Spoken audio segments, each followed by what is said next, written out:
So new property to you, I think you get an ID app and then you survey the property. What do I have? Is it native? Is it supposed to be here naturally? Is it invasive? You have buckthorn, you have burning bush, you have multiflora rose. Those are the things I've seen so far. Then you have kind of cultivated stuff, which it actually has sort of volunteered itself, it seems, which is the Japanese maple. Do you want those there? They're competing with this beautiful witch hazel here, which is native. So I think you have to kind of make a decision. You've got the garlic mustard too, which has already gone to seed. Yep. So now you're going to have a lot more. I'm just the life of the party over here. But I think the point is okay, you got to survey the situation. What do I want? What do I not want?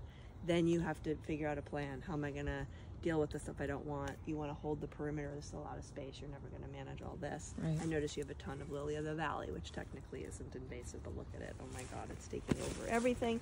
You also have poison ivy. So you have to just, like I said, figure out, what do I have? That's the first thing you do is, what do I have?